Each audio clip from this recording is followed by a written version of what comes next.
What's going on, guys? I am Frank Wack, and we're outside, which is not a normal place for me, so that's cool. I am here today with Miss Jessica Howard. I had to think for a second because I was just going to be like, this is HVoice. Hey, you can call me that too. I'm HVoice. She's for that. Miss HVoice, the creator of Love Metal. That's right. How are you? I'm good. How are you? I'm alright. We're here at the center of the universe, and we're here for a couple of reasons. But most importantly, because this is a historic landmark in Love Metal, your comic. Yes, this is the main scene in Chapter 2, where Karen takes Dante. It's technically her main hangout. In the story, it's actually like an abandoned place, but here in wonderful Tulsa, as you can see, Wonderful Tulsa. Can we get a replay on that? What?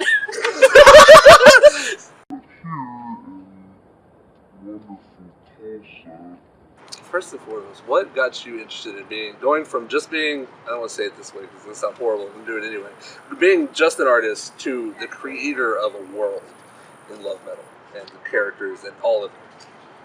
Well, to be honest, for as long as I can remember, maybe since I was like 14, I wanted to draw my own comics. I'm not really sure what started. I mean, I was really big into anime, cartoons, and I'd always thought of my own little stories and sketched them out in my sketchbook. So I guess I've always kind of wanted to be a creator of my own world. That's cool. In that aspect, and I attempted making my own webcomics a lot throughout my teen years, and they all suck. But that's how you start out. And you get better as you go. And Love Metal is really the first series that's like really serious for me that I'm actually. That I really want to finish and just complete the whole thing. So this is going to sound really off topic for a minute, but have you ever heard David Grohl talk about American Idol? No. There's a big quote, you can find it online, I'll probably link it or put a picture up on it. David Grohl says something along the lines of how, American Idol is the worst way to become a rock star, because how you become a rock star is you start a band with your friends and you suck, and you for years and years and years, and suddenly you are okay, and then you keep going, and then you're good. And it's like, I think that you said something about how, you drew comics and they were bad, and I think that's how everything is. It's how YouTube is, it's how everything is. It's how you get good at stuff by just doing it, is what I'm trying to get at here. Yeah, I mean, I'd watched a lot of documentaries of some of my favorite bands, and they even said that's how a lot of them started out too. They started a band. The Hives were like a garage band for 10 years or something. It's crazy. Yeah. They stuck around that long. How do you fight creator's block? And I want to call it creator's block because it's more than just like a writer's block or an artist's block. Any block of that kind. Yeah. How do you fight that? How do you combat that? That's $1 million question, isn't it? It's something that's really hard to fight, but sometimes I will look back at people who inspired me to want to create my comic, or watch interviews, read anything that they might have written, or even just take a day off, take a break, even though it's really hard to take a day off when there's so much you want to do. But if you're not really producing anything and nothing's working, sometimes you just need to stop, get away from the drawing board for a while, the writing board, whatever. Do something else, clear your head, and sometimes that's just what you need. I mean, that happened to me last week, actually. I was having a really crappy time getting stuff done, and I just took a day off and got back to work and was really enjoying the process again. How has the convention community inspired or molded how you shape Love Metal and your other creations? I guess from a marketing standpoint, it's definitely helped me.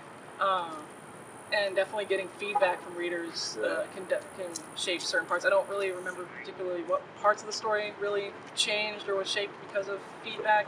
They're usually pretty small things, but it definitely helps with marketing and actually getting my stuff out there to getting people's attention. And that's really been a big thing this year since I've traveled around the U.S. and do your tours now. So you had come to conventions prior to.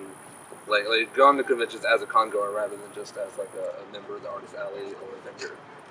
Yeah, I've been attendee to Tokyo and Tulsa about 8 years before I got my first table. So going to the Artist Alley all the time, I just would walk around wishing I had a table. And eventually I was like, oh my, screw this, I'm getting one this year, and eventually that finally happened. Yeah, and ever since then I've been able to get into conventions. Yay! Yay! I'm bringing back my what if questions, which I used to do, and then I was like, these are stupid, and then I decided I want to do them because they're fun. And being the creator of Love Metal, I found there's only one what if question I could ever ask you. If you could create a single metal concert, 5 bands can get in. Which bands are getting in, and what's the lineup? Oh God. Just any metal band? Any metal band, as long as they're still alive and breathing today. Just for whatever reason in the story, they would be in the story, or just like No, outside of the story. A concert you would want to see. A concert I would want to see. That's Oh, Jessica Howard. Okay. Oh my God. Well. God. Hang on. There's like too many bands to name. Okay. First, the lineup.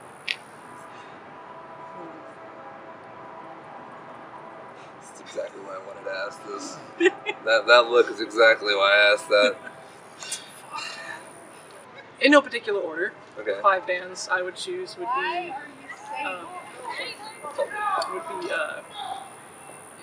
Cancel Top 5. Well, Okay. they're out. Oh yeah, Avenged Sevenfold, Avatar, Korn, Iron Maiden, Yes. and Opeth. And Maiden's headlining that, right? yeah, Yes, just for legacy's sake? yeah, If nothing else? yeah. At first, I was gonna say Avenged Sevenfold, and that would piss off a lot of people because they get a lot of hate for either not being a real metal band or whatever. I don't know. Music is subjective. Yeah. A lot of things are subjective.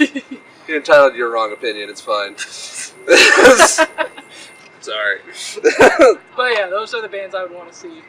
Now this is a story all about how my life got flipped, turned upside down, and I'd like to take a minute, just sit right there. I'll tell you how I became the prince of a town called Bel Air. So what advice would you give to aspiring comic creators and artists?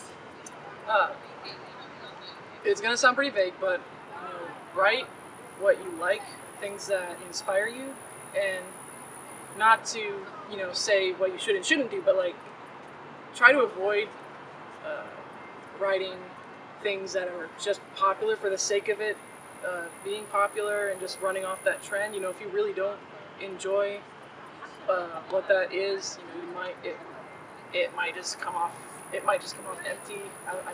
Or you might. If you don't like vampires, don't write a vampire story just because vampires are in the trend. Yeah. I mean, I don't think really metal comics are really much of a trend, but I like metal and I really love writing about it, and hopefully that shows through in my comic. It does. It definitely does. Write what you love. Keep going. Yeah. And do it. And do it and do it, and then you'll be okay. And then you gotta just keep doing it, and then you'll be good. Oh yeah, and like fight, Jessica. Yeah, and fight. And there's gonna be lots of self-doubt. Don't get me wrong. Like even if you're at a good point in what you're doing, there's gonna be plenty of Yeah. and it'll hit the fan hard, very hard. But you just gotta keep going and don't don't give up. Just keep doing it. So excited to play inspirational music behind that. All right, that's all I got for you. Thank you so much for your time and your gas, because you drove us here. No problem. And with nothing else to say, I'm Frank Wack. And please remember, I almost forgot my new outro, what I want to do. Please remember, guys, this world is made in love and peace.